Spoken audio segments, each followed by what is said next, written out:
Olá, você está na TV Otimista. Eu sou Erivaldo Carvalho. Este é o programa Política. Hoje vamos bater um papo com o CEO do Instituto Real Time Big Data, Lucas Tuti-Sade. Qual a importância de pesquisas eleitorais em disputas políticas? Como é feito esse tipo de sondagem? Vamos falar sobre o impacto de avaliações de gestão na aplicação de políticas públicas. Ainda, os planos do Instituto para as eleições de 2024. Estas e outras questões a partir de agora no programa Política.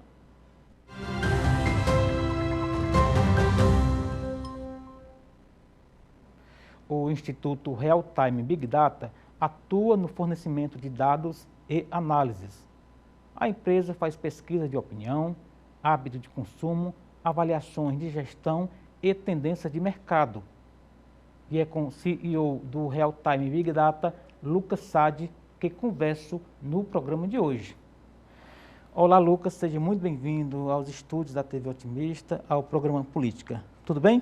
Tudo bem, obrigado, Erivaldo. Como vai você? Tudo certo.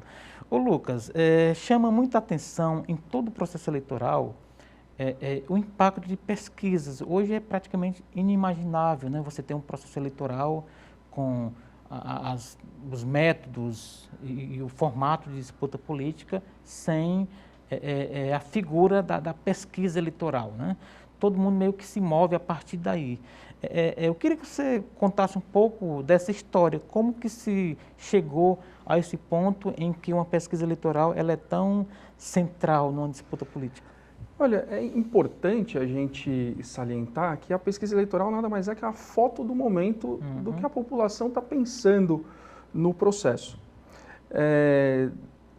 Ou seja, é expresso numa pesquisa justamente o que é a opinião do público. Então, assim, às vezes muitas pessoas pensam que pesquisas eleitorais são vilãs ou são heróis, alguma coisa assim. E, na verdade, é a foto do momento do que a população está pensando. Então, vai de acordo com aquilo que se apura no momento. Então, assim, muitas vezes algum político que está atrás fica bravo, ou que está na frente fica super feliz, mas é reflexo da estratégia deles, da campanha que eles estão fazendo ali na televisão, no rádio e nas redes sociais hoje em dia, né? Exatamente. O Instituto Real Time Big Data é um dos mais relevantes institutos do país, mas há vários outros, inclusive alguns com operação mais regional, mais local. Como que surgiu a ideia? Nos fala um pouco do projeto do Instituto, Lucas. Olha, nós temos por excelência que nós somos um instituto nacional, ou seja, nós atendemos todos os estados. Nas últimas eleições nós fizemos pesquisa nos 26 estados e no Distrito Federal. Não é diferente na próxima, que será municipal. Nós faremos, sem dúvida, em todas as capitais e as outras cidades relevantes em torno das capitais. Maiores centros, e também fazemos pesquisa nos menores centros, nas eventuais prefeituras que queiram fazer pesquisa. Prefeituras não, né? Municípios que queiram entender a intenção de voto, né? Então, quem nos contrata não é a prefeitura, e sim alguma entidade que queira saber o que está acontecendo ali. Temos que lembrar que são basicamente 6 mil municípios no Brasil, então é um trabalho muito maior do que é numa eleição de governo e de federal, né? Então, tem um trabalho pela frente aí que estamos chegando que vai vir bruto agora. É verdade. Mas E a história do Instituto, como que ele se ergueu? Nós, em 2018, fizemos a nossa primeira eleição. Embora nós já existíssemos, foi em 2018 que nós fizemos a primeira eleição. Naquele momento, nós fizemos uma eleição, pesquisas eleitorais presenciais e telefônicas, porque nós queríamos saber se o resultado de uma e de outra batia se eram fidedignos. Sim. E sim, são. Nós, claro, tivemos um desembolso muito maior naquela eleição, mas a gente percebeu que a metodologia telefônica e a metodologia de ponto de fluxo, elas eram ambas fidedignas. Sim. porque encontraram o resultado, foram iguais ao resultado. O que isso nos deu de diferencial? 2020 veio a pandemia e nós éramos um instituto já preparado para fazer ligações telefônicas, para fazer as pesquisas. E assim foi feito. Enquanto os outros correram atrás, porque obviamente estava limitada o fluxo de pessoas na rua, nós já tínhamos o know-how de fazer por telefone. E não foi diferente, a gente acertou 96% dos resultados que nós divulgamos, né? Então, assim, o mercado de pesquisa existe até hoje, nós fazemos também ponto de fluxo, mas fazemos telefonia e não há diferença no resultado entre eles. Você diz em função de praticamente todo mundo ter hoje um celular, via celular, telefone fixo, explica um pouco a metodologia propriamente. A pesquisa ela é sempre individual, embora você leve em consideração alguns critérios de lar das pessoas, é importante ressaltar que ela é individual. Então, você, de acordo com as cotas do TSE e do IBGE, que nada mais são do que o reflexo da população, a gente tem que ouvir aquele tipo de pessoa. Ou seja, eu tenho que preencher as cotas. A amostragem. A amostragem. Então, são 52%, mais ou menos, no Brasil. Acabamos de ter o dado do censo de ontem, foi divulgado antes de ontem. Mas são mais ou menos 52% de mulheres, 48% de homens. Então, a pesquisa ela tem que honrar isto. Assim como a classe social, né, a renda da pessoa, o grau de instrução dela também, tudo isso é levado em consideração para a gente ter uma pesquisa que reflita de verdade. Se eu ouvir só homens ou só mulheres, o resultado vai dar deturpado porque homens e mulheres não votam igual. Então, assim como a estratificação social, econômica e exatamente, escolar, eu estou dando o exemplo do sexo, mas pode ser também. Se eu ouvir só a classe alta vota de uma forma que a outra classe não vota. Claro. Então, se eu ouvir a classe A, só a classe D vota de uma forma diferente. O olhar e o mundo é diferente, né? Dependendo. Exatamente. A gente não pode achar que a gente vive num Brasil de tanta desigualdade, a gente viva uma mesma realidade. Entendi. São pessoas que enfrentam problemas diferentes, são pessoas que sabem ali onde aperta o sapato na hora do frigir dos ovos, né? Então, é bem diferente de quando a gente ouve uma pessoa de uma classe mais inferior e de uma classe mais alta. E essa alteração ela ocorre em função dessa estratificação. Aí o número lá é a média geral dessas. Claro. Então é feita uma média ponderada de acordo com a cota preenchida, com a amostragem que a gente ouviu, né? Então, o Brasil, infelizmente, a gente tem uma classe baixa muito maior do que uma classe alta. A base da pirâmide. É a base da pirâmide, né, que a gente tem aqui. Então, tem um peso muito maior. Vamos dizer assim, que para uma pesquisa nacional eu ouça 2.000 pessoas, a estratificação me mostra que eu tenho que ouvir muito mais pessoas na classe C e D. Então, no resultado final, por ter ouvido mais gente dessa classe, o candidato que está melhor posicionado aqui é o que vai ter maior intenção de votos ali, né? E isso basicamente, Lucas, responde àquela pergunta ou afirmação um pouco jocosa do eleitor que quer desacreditar a pesquisa e diz, olha, que pesquisa foi essa? Eu não fui entrevistado. É mais ou menos assim, né? Você tem toda a razão. Geralmente, quando você caminha numa classe mais alta, a classe mais alta fala assim, mas eu não conheço ninguém que vota em fulano, no candidato e tal. Você fala assim, bom, é que a sua realidade talvez seja diferente das pessoas que votam nesse candidato, porque elas caminham por ali. E o que você disse também é verdade. Nós temos que ouvir 2.000 pessoas para dar um resultado próximo ou talvez até cravado, com aquela margem de erro de 2%, de 203 milhões de brasileiros. Claro. Então, quando a pessoa fala assim, eu nunca respondi uma pergunta, uma pesquisa, fala assim, naturalmente, normal que você não tenha respondido, porque eu não preciso ouvir. Imagina que trabalho seria se eu tivesse que ouvir 203 milhões de pessoas para dar um resultado numa pesquisa. É verdade. Uma imagem muito clássica que a gente tem de pesquisa eleitoral, eu queria até que você comentasse, é sobre aquela ideia da panela de sopa, né? Você não precisa tomar a panela toda, um pouquinho ali na colher. Você já sabe o que vai acontecer. Já sabe o gosto da sopa, né? Isso é um... É mais ou menos por aí? É por aí. A gente tem, claro, todo instituto de pesquisa tem que ter um estatístico, né? Então, ou mais uma equipe de estatísticos, claro, para calcular de cada município, ou de cada estado ou da federação, o tamanho da amostra que eu preciso para que eu tenha uma margem de erro segura, vamos dizer assim. Então, de nada adianta eu ouvir 100 pessoas num universo de 2 milhões e 400, como é Fortaleza, por exemplo. 100 pessoas não vai me dar um resultado completamente errado. A margem de erro vai ser muito grande, principalmente se eu ouvir 100 pessoas sem aqueles critérios que a gente falou agora há pouco. Entendi. Então, se eu ouvir 100 pessoas da classe baixa ou da classe alta, vai dar completamente deturpado. Eu tenho que dividir, bonitinho. E por isso, como você falou, uma colherada ali que você sabe como é que está o todo, com uma pequena margem de erro. Entendi, né? Então, entendi. a gente acaba tendo o resultado fidedigno, como eu falei, nas outras eleições, 96% de índice de acerto. As eleições geralmente são marcadas muito por institutos, né, de pesquisa que às vezes aparecem demais. É como se fosse tipo um juiz de futebol, né? Quando o juiz aparece muito é porque o jogo está muito ruim. As pesquisas têm uma cota de responsabilidade nisso?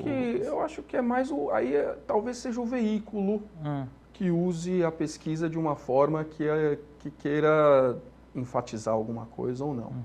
É importante determinar isso. O Instituto de Pesquisa Idôneo, ele faz uma pesquisa de acordo com as cotas e o resultado é aquele que sai. Não adianta querer dizer que o Instituto fez isso, o Instituto fez aquilo. Não, o resultado é aquele. Entendi. Para satisfação ou insatisfação das pessoas, mas é aquele resultado.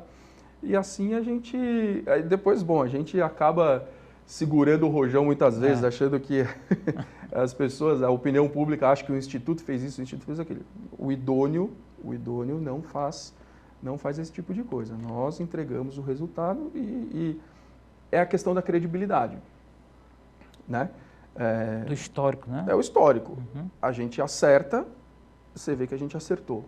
Não adianta ficar bravo na próxima, porque a gente já vem com um histórico. Estou te falando aqui, da última vez, 96%, na outra foram 98%. Que é um tira-teima, a urna ali. Assim, aí você pega e faz a comparação com os outros. Os outros, eventualmente, erraram, acertaram também. Tem muitos concorrentes nossos que são idôneos também e que acertam os resultados. Tem outros que nem sempre. Então, cabe ao público, é uma questão de se provar, né? Acho que aí fica o nosso histórico e prova como a gente é idôneo e está acertando os resultados. Entendi. Lucas, pesquisa elege? Pesquisa não elege, é como eu falei na abertura aqui. A pesquisa é a foto do que o público está pensando. A pesquisa, mais uma vez, idônea... Mas aí entra como estratégia, a leitura, né? Quando um político, um partido ou alguém faz uma pesquisa, há toda uma segmentação atrás de uma pesquisa que não chega para o público. O tipo de pessoa, quando eu digo é assim, se é homem ou se é mulher, se é classe baixa, se é classe alta, a religião dela, eventualmente, caso esteja no questionário, como essa pessoa está pensando, e aí o candidato, ele usa da comunicação dele para talvez abordar melhor essas pessoas. Para direcionar aí a ele mensagem, vai direcionar, né? Ele pode direcionar, ele usa a pesquisa, mais uma vez, a pesquisa não elege. Ele usa a pesquisa como ferramenta para ele se comunicar melhor com essa pessoa que ele queira, talvez ele esteja fraco, ou ele queira se fortalecer, ou ele queira atacar o adversário ali. Assim, opa, o meu adversário está bem nesse lugar. Então tá bom, então eu preciso tirar a voto do meu adversário. Então a pesquisa dá esse subsídio para ele. Entendi. Mas a pesquisa mesmo não elege. Entendi. Estamos falando de pesquisa no geral. Eu queria que você fizesse um corte aí sobre pesquisas para o executivo, né? A chamada corrida majoritária e a proporcional, que geralmente, quando tem, é muito difícil, né? Você medir ali quem vai ser o eleito deputado estadual, federal? Por Essa é uma quê? Por que pesquisa, isso, Lucas? essa é uma pesquisa muito difícil, assim. O executivo são nomes presentes na cabeça das pessoas. Mais concreto ali, né? Mais concreto. O Senado, por exemplo, que a gente teve recentemente, já é difícil. E são muito poucos candidatos em comparação a deputado e a vereador, por exemplo. Então, isso basicamente é quase impossível de você pegar. O Senado você ainda pega numa pesquisa. Embora a Que margem vem no vácuo do candidato a governador, Isso, né? exatamente. Agora, deputado, poxa, faça o exercício. Quantas pessoas você conhece que na sexta-feira, no sábado antes da eleição, não tem candidato? É. Então, assim, a não ser que seja um nome... Entre centenas, né? São centenas de candidatos. A não ser que tenha um nome muito forte, muito pesado. Um ex-governador que está indo para deputado, uma personalidade que está indo para deputado, alguma coisa assim. Aí sai muito, mas se não é muito difícil ter algum percentual que passe 3% da intenção de votos, até porque pulveriza bastante por ter centenas, tem muito regional, né? Então a pessoa acaba, quando é vereador, acaba sendo eleito ali no rincão dele mesmo e não passa no nicho numa ali, pesquisa. né? Exatamente. Entendi. Lucas, vamos fazer um rapidíssimo intervalo, daqui a pouco a gente volta. Eu queria encerrar agora com as suas redes ou as redes do Instituto. Como é que faz para encontrar vocês? Se você quiser me encontrar, eu sou só um coadjuvante nessa história, mas eu sou @lucastucci, que é THUT, e a Realtime é @realtimebigdata, ambos no Instagram. Legal, daqui a pouco a gente volta com Lucas Sadi, ele que é o diretor-geral, o CEO, né, como se fala aí na linguagem mais chique, do Instituto Realtime Big Data, aqui conosco no programa Política, na TV Otimista. Não saia daí, a gente volta já.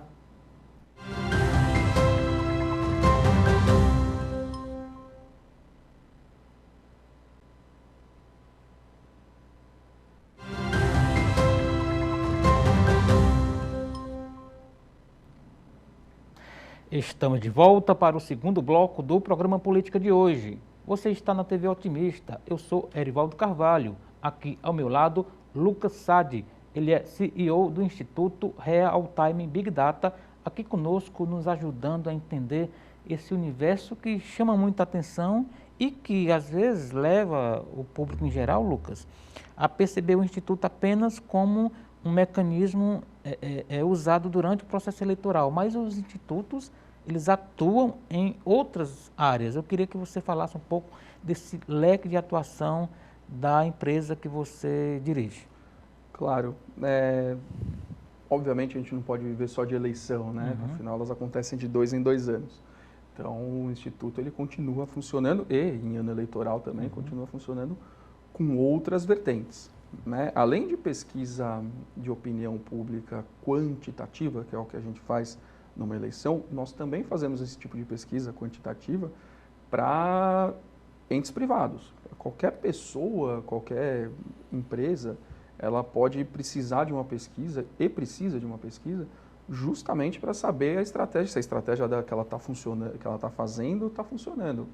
Como nós dissemos para o candidato, né? O candidato, será que ele tem que conversar com esse tipo de pessoa, com aquele tipo de pessoa? Uma pesquisa quantitativa para uma empresa funciona de forma igual. De repente, assim, eu estou entregando o meu produto para quem eu quero entregar? Ou a minha percepção está errada? O nível de satisfação, por exemplo. O nível de satisfação. A gente pode, uma pesquisa, eu posso perguntar o que o cliente quiser. Claro, pesquisar respeitando... até a concorrente também acontece de uma empresa pesquisar. Claro. Quer saber como o concorrente está, claro. Como é que está a grama do vizinho, né? Sem dúvida, sem dúvida. É muito importante, inclusive, né? Você saber se você está caminhando para o lado certo. De repente, imagina se você está caminhando para o lado errado. Como é que você vai saber isso? Você não está todo dia no supermercado, se a gente estiver falando aqui de um biscoito, por exemplo. Você não está todo dia no mercado para saber, né? Você CEO, você executivo. Você tem que ouvir. E de que forma que você ouve? Uma pesquisa. A pesquisa vai te responder isso. Isso a gente está falando aqui só de pesquisa quantitativa. Entendi. A gente tem uma pesquisa que chama qualitativa, que é um grupo de foco, que você põe um mediador com pessoas recrutadas de acordo com aquilo que o cliente quer ouvir. E aí a gente faz uma pesquisa a fundo Uhum. Posso te dar um exemplo. Tem aquele vidro espelhado, dupla face ali? Exatamente, né? tem aquilo. Parece, lembra um pouco filme, tem né? aquilo, hoje em dia a gente usa mais uma câmerazinha. Uhum. Aí o cliente pode ver Uhum. o que está acontecendo. Uhum. Mas eu posso te dar um exemplo aqui. No otimista, de repente, o otimista quer saber assim, puxa, como que o meu espectador percebe o Erivaldo? Vamos fazer uma pesquisa qualitativa. Aí eu vou fazer diversos testes, teste de imagem, teste de programação, falar assim, puxa, o Erivaldo está muito bem quando ele fala de política, por exemplo. Ah, talvez o Erivaldo, ao falar de esporte, não combine muito bem com ele. Então, de repente, o público gosta ou não gosta da sua gravata.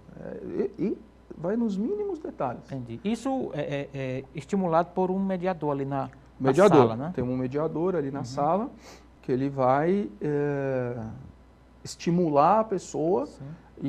Só que o papel do mediador é justamente esse. É mediar e estimular que a pessoa fale.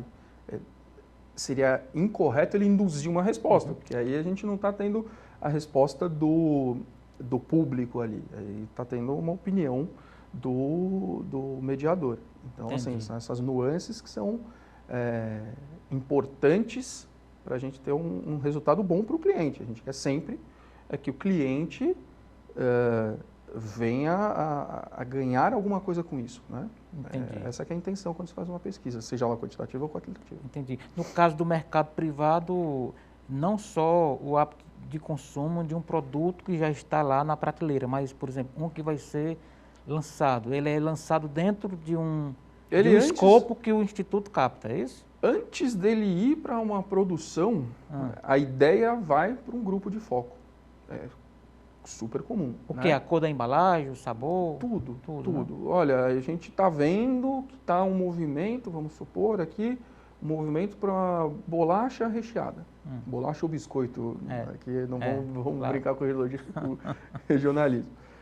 Ah, puxa, eu quero ir para esse lado, mas vamos primeiro saber se, antes de eu botar uma cadeia inteira de produção, vamos saber se é isso mesmo que o público está procurando. Então, a gente senta aqui numa mesa e vai conversar com o público. De repente, o público não está interessado num biscoito ou numa bolacha recheada. Isso é um pensamento de alguém ali que não está sendo refletido no seu público mesmo. Então, percepção empírica. Então, antes de você colocar toda uma produção e colocar esse produto, quando você tem a ideia, você vai testar primeiro. Entendi. Aí depois, eventualmente, quando você já tem o produto, você pode fazer outros tipos de teste, como você falou. A embalagem, será que a minha embalagem não está agradando? Porque o produto agrada. Isso é uma coisa que sai. O produto agrada. Mas a embalagem não agrada. Para chegar ao produto, tem que passar pela embalagem. O preço não está agradando. Está muito grande, está muito pequeno. Entendi. Tudo isso você mede num grupo. E aí, Lucas, é um perfil naquela estratificação que a gente comentou em relação à pesquisa eleitoral. Essa estratificação aí, ela é outra, diferente? Já é mais dona de casa, quem consome o biscoito, ou não é por aí? Não, vamos lá, aí é de acordo com quem consome o produto. Com quem consome. Ou quem pode consumir o produto. Por exemplo, e isso a empresa, geralmente, ela tem esses dados de uma série histórica. Por exemplo, a pesquisa eleitoral é a partir de 16 anos, que é a turma que começa a votar, né? Isso, exatamente. Aí no biscoito já é generalizado. No biscoito, geralmente, a gente ouve adultos, até por problema de legislação, né? Que você não pode, eventualmente, mas teoricamente, com a autorização dos pais, você pode ouvir uma criança, um adolescente. Mas o processo decisório da casa, quem que faz compra no Brasil? Geralmente é a mulher que vai ao mercado. Hoje em dia cresce o índice de homem que vai ao mercado, mas é a mulher que vai ao mercado. Então, quem que compra biscoito e bolacha, pode ser que seja pensado nos filhos? Pode ser. Então, essa embalagem tem que ser mais jocosa ou não, porque é a mãe que compra? Ela tem que trazer informação nutricional?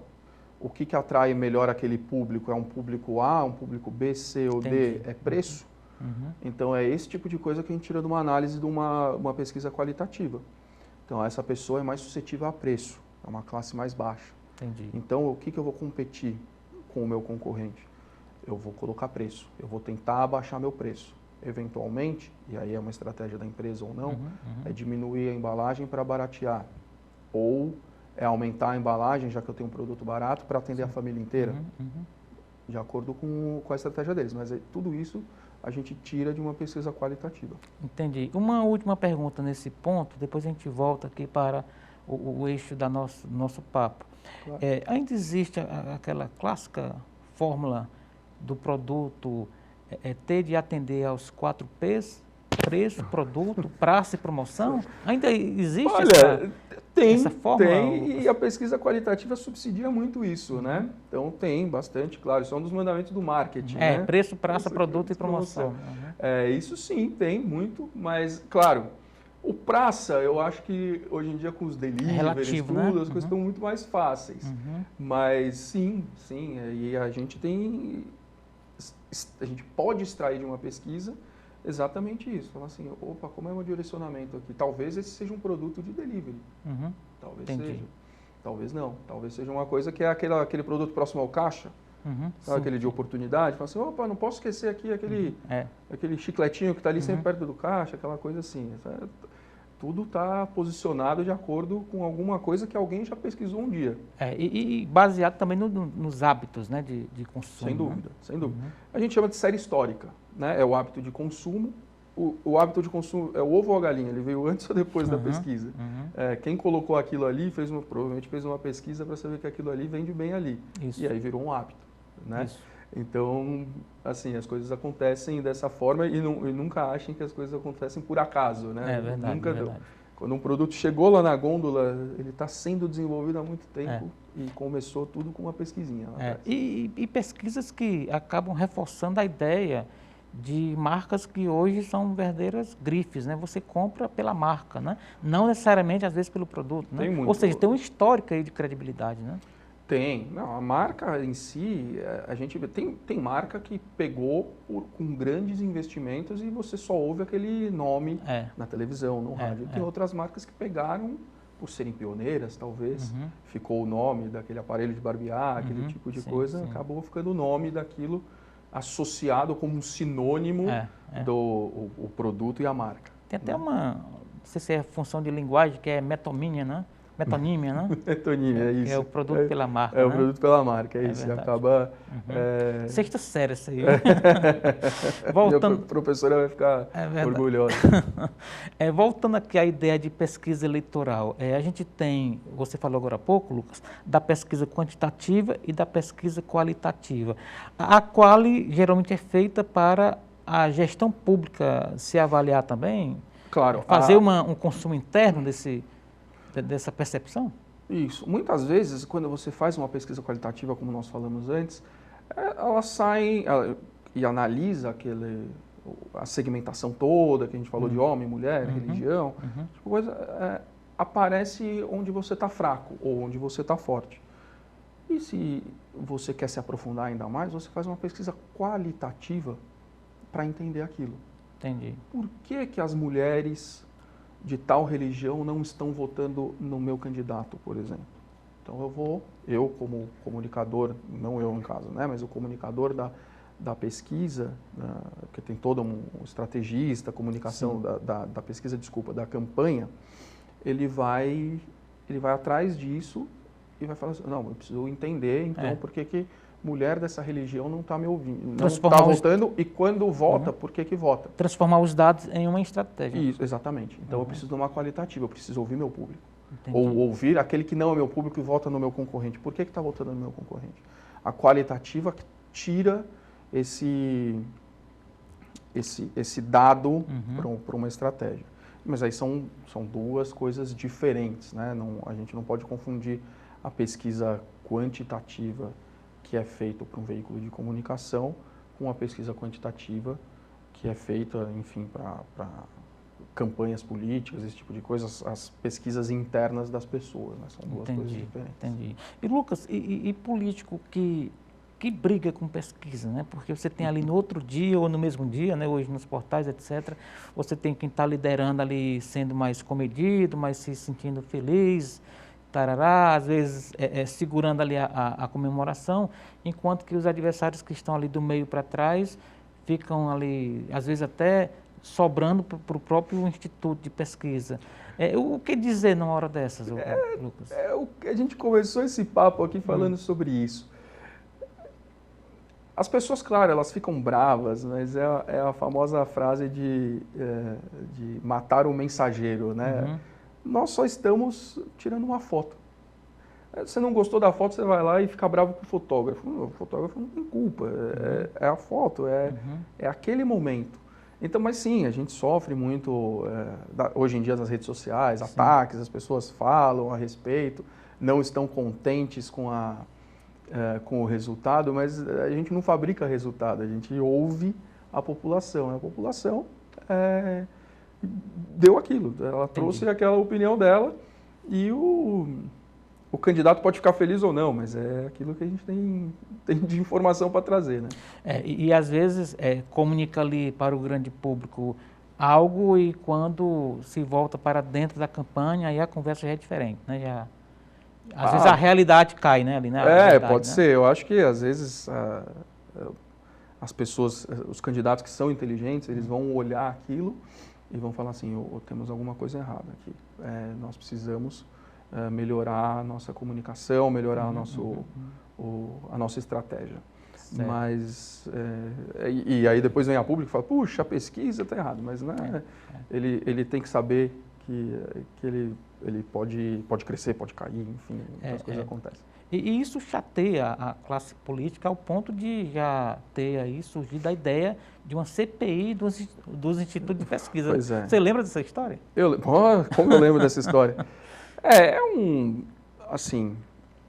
Não faz sentido isso? Não faz sentido, né? Não faz sentido. Não faz sentido nenhum você perseguir empresas. Eu não estou falando aqui de perseguir uma ou outra, mas você ir atrás de um setor todo porque você não gosta do resultado de uma pesquisa.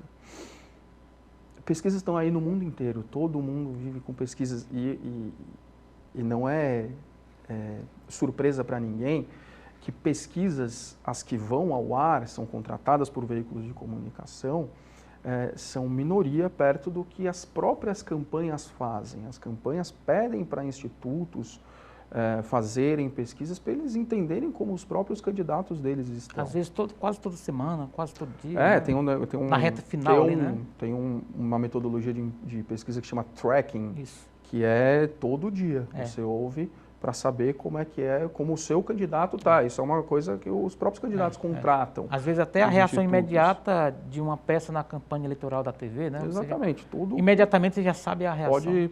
Tudo pode ser medido e eles têm as pesquisas internas que são ditas e elas são a grande maioria, diferente dos institutos que fazem para a televisão, que são pequenas, são a minoria das pesquisas. Então, eles sabem o que está acontecendo. Mas é o mesmo instituto, por exemplo, eu contrato o mesmo instituto que fez uma pesquisa para um veículo? Isso existe? Pode ser, existe, mas nós não fazemos, tá? Nós não mexemos com... É um pouco... Com entes... Discute aí um pouco o interesse, né? O choque de interesse, né? Existe um conflito de interesse. Nós não fazemos, existe instituto que faz, é uma decisão de cada um. Entendi. Nós fazemos as pesquisas para entes privados. De forma independente. Uma empresa que queira nos contratar, nós fazemos pesquisas e veículos de comunicação. Entendi. Existe quem faça para partidos políticos, para prefeituras, esse tipo de coisa, mas aí são, no nosso caso, são duas coisas distintas e que a gente não muda isso e prefere atender o Bacana, o porque isso aí inclusive mexe com a credibilidade. Pode trazer um risco que não tem, no nosso caso, porque a gente correr. Um risco que não se paga. Então, se eu tenho um contrato com uma prefeitura, por exemplo, e depois eu faço uma pesquisa pública para essa prefeitura, de repente, hoje em dia, nessa guerrilha das redes sociais, vão buscar que eu tenho um contrato com a prefeitura e aí depois eu fiz uma pesquisa que, eventualmente, aquele prefeito está bem na pesquisa. Então, acaba ficando esse conflito de interesses aí, então por isso a gente não mexe. Entendi, Lucas. Vamos fazer mais um rapidíssimo intervalo, tá bom? Daqui a pouco estaremos de volta aqui com o CEO do Instituto Real Time Big Data, aqui conosco no programa Política, na TV Otimista. Não saia daí, a gente volta já.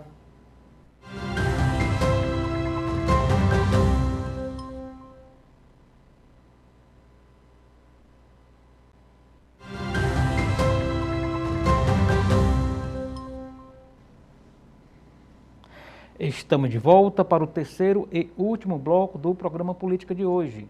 Você está na TV Otimista, eu sou Erivaldo Carvalho, aqui ao meu lado, Lucas Sadi. Ele é CEO do Instituto Real Time Big Data, aqui conosco, nos ajudando a entender esse universo que eu reputo como fascinante, né? Que constrói carreiras, às vezes identifica declínios, né? Decadência política de grupos, de ciclos. Ou seja, é algo que ajuda também no exercício da democracia, não é isso, Lucas? Não deixa de ser uma ferramenta. Essa aqui é a verdade. Nós não podemos interferir de qualquer forma direta no resultado, mas quem usa corretamente uma pesquisa, quem analisa corretamente uma pesquisa, faz disso uma ferramenta, sim, para crescer. E aí, mais uma vez, aquilo que a gente está dizendo, não só no processo eleitoral, mas na vida empresarial, mesmo dentro de um veículo de comunicação, aqueles testes de imagem, tudo que a gente falou, são coisas que se o cliente sabe usar a ferramenta, eles têm potencial muito grande para crescer. Enfim, a gente está longe de querer que aconteça aquilo que você falou, captar derrocadas. A gente quer sempre que as pessoas subam. Hoje o processo eleitoral ele é muito volátil, Lucas, em função das redes sociais, dos tempos políticos, etc. De forma que, geralmente, a antivéspera dá um resultado diferente do que vai aparecer na urna. Como que vocês conseguem ajustar esse gap aí temporal? Porque uma pesquisa de uma sexta-feira certamente não vai refletir o que vai acontecer no domingo, né? Isso é um risco que vocês geralmente correm ali? Quanto mais próximo do pleito mesmo, da eleição, as coisas vão se acirrando cada vez mais. Óbvio que existem cenários que são consolidados, né? Aquele candidato que está 30% na frente do outro, aí são coisas assim. Eleito de véspera, né? E agora tem outros que são disputas que estão ali na vírgula. Essas, como a gente fala sempre, a pesquisa eleitoral ela traz um número e uma margem de erro. Que geralmente, próximo da eleição, essa margem de erro, quando se usa, é de 2%. Então, é o famoso ali, muita coisa pode acontecer ainda, principalmente nessa reta final. Eu quero esclarecer uma coisa, com esses negócios de redes sociais. A gente tem que tomar muito cuidado para ver o que a gente recebe de pesquisa, de informação, de tudo que a gente vê, principalmente próximo da eleição, porque a gente está falando de política. Nós já fomos alvos, assim como a maioria dos institutos já foram alvo, de fake news. Então a gente tem que tomar cuidado que muitas vezes a pessoa coloca o nosso logo lá e aí uma pesquisa. Faz aquela montagem. Faz uma montagem toda. Então tomem cuidado sempre quando forem ver isso. Chequem a fonte. As pesquisas hoje em dia elas são registradas no TSE, não neste ano, mas no ano eleitoral elas são. É previsto em lei, inclusive. É previsto em lei, então tem que estar lá. Confira se aquela pesquisa que saiu, se ela está lá e principalmente saia só do WhatsApp, do Facebook, do Instagram e procure nos maiores veículos de comunicação, procure no Otimista, procure saber se se aquela pesquisa é aquele resultado mesmo. Porque ainda assim, se a pesquisa existe, às vezes as pessoas manipulam a arte para botar o outro candidato na frente. Entendi. Então tem que tomar muito cuidado hoje em dia com as informações que a gente recebe. Muito cuidado mesmo. É verdade. Um instituto de pesquisa, ele reflete ali o momento, como você fala, a fotografia, mas existe um movimento, né, as várias fotografias, os fotogramas que geram filme, né? Exatamente. O estrategista ele tem que ficar de olho nesse movimento, né? Eu te diria que o estrategista faz o filme acontecer. Quem faz a estratégia e a comunicação de uma campanha, ele faz o filme acontecer, porque ele pega a primeira foto e ele fala assim, eu quero manter, eu quero subir ou eu quero descer. Descer ninguém quer numa campanha política. Mas, tá bom eu manter aqui ou eu quero subir? Qual então, o meu teto, por exemplo, né? Exatamente, qual que é o meu teto? Se você pegar a primeira foto como sendo o primeiro pontinho num gráfico, o estrategista que faz aquele gráfico subir ou descer. Ou o estrategista da campanha adversária que fez o seu descer e você não foi suficientemente bom para acompanhar. Para conter a sangria ali, né? Então o estrategista faz o filme acontecer. A gente vai tirando as fotos e depois, se você fizer aquele caderninho que você faz rapidinho assim, né, para ver, você vai ver o filme acontecer de acordo com o que o estrategista conseguiu. Nós só vamos tirar a foto. Entendi. O peso de uma pesquisa numa estratégia eleitoral depende de quê, basicamente? Do candidato propriamente que escuta o que a pesquisa está dizendo, porque tem político que ainda pensa analogicamente, tem um instinto. Como é isso? Assim, antes das pesquisas, o estrategista, o político mesmo, ele lança a sua estratégia, ele constrói uma estratégia, ele começa. Hoje em dia, a maioria usa a pesquisa interna deles para saber para que lado está indo. Seria como dirigir, de repente, sem os seus espelhos retrovisores ali, ou sem ter ideia para onde ir. É melhor que tenha, né? É melhor você ter ideia. Você pode chegar no mesmo ponto final? Pode, negando pesquisa, não querendo fazer nenhuma pesquisa? Pode, mas é muito melhor. Quanto mais ferramenta você tiver, você usar daquilo para chegar no seu objetivo. Exato. E pesquisa eleitoral é uma delas. Tem N outras coisas que fazem parte de uma estratégia de um candidato, né? Onde ele vai estar, quando aparecer, que horas soltar, isso tudo, aí é uma questão da estratégia da campanha. A nossa pesquisa é só mais uma ferramenta para ele. Ele pode chegar no objetivo sem uma pesquisa? Pode, mas é mais difícil. Exatamente. Assim como os famosos treinamentos, né, para, vamos supor, numa véspera de debate, o chamado media training, né? Media training. A pesquisa, ela auxilia esse método de preparação do candidato? Ele pode ajudar. Nós fizemos uma pesquisa muito curiosa em 2018, por exemplo, nós temos uma parceria nacional com a Rede Record de televisão, fizemos uma pesquisa para ele, qual era o perfil físico de um candidato perfeito para ele, para a população brasileira, para o presidente. E aí a gente testou diversas coisas e acabou saindo um homem branco entre 40 e 50 anos, um pouquinho mais gordinho, esse tipo de coisa. As coisas assim apareceram. Então você pode fazer o seu candidato aparecer assim na televisão. Claro, não mexendo aqui na saúde ou não, mas a cor da gravata, o terno, com terno, sem terno, como que eu transmito mais confiança para o meu eleitor, com quem eu estou falando mais, são coisas da pesquisa e da estratégia.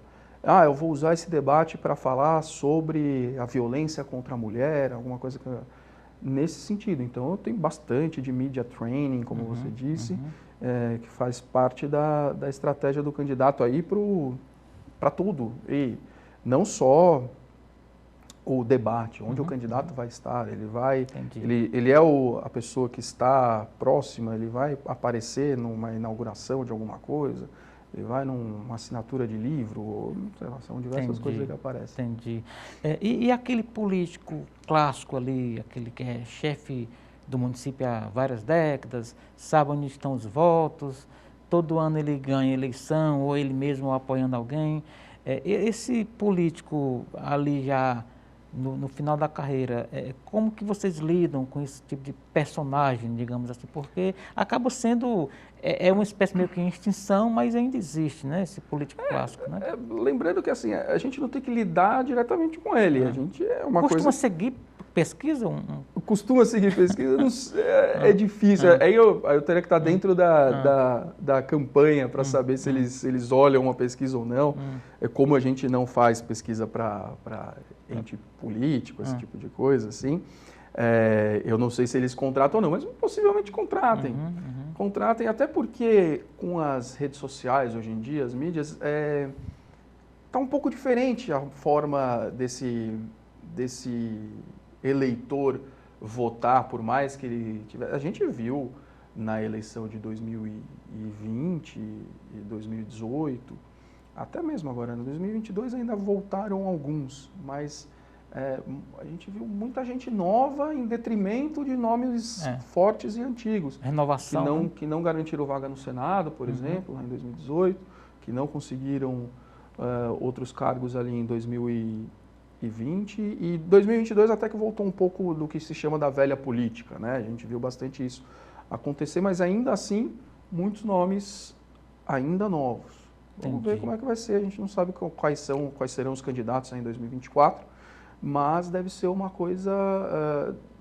se eu fosse esses políticos aí acostumados, eu sairia um pouquinho da minha zona de conforto, leria, e não falaria aqui só de pesquisas, mas leria um pouquinho melhor o seu público, usaria as ferramentas que eu tenho aí para não se decepcionarem mais uma vez. Né? Entendi. O instinto político existe, mas uma pesquisa aperfeiçoa o método. Uma pesquisa, né? Claro, a pesquisa aperfeiçoa e as outras N ferramentas que eles tenham à mão é bom usar, porque me parece que quanto mais a gente tenha o avanço das mídias e redes sociais, um pouquinho mais diferente está ficando essa forma de ser eleito. Né?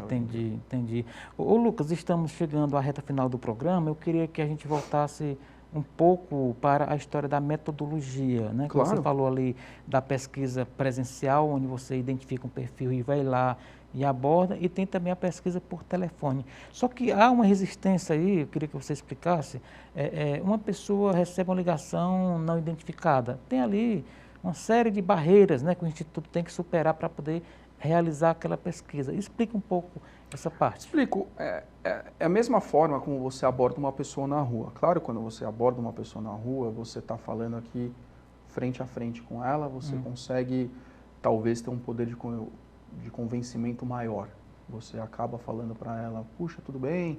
Talvez tenha um pouco mais de empatia da pessoa, dela não virar as costas e ir embora. No telefone, ela pode desligar. Isso é um fato.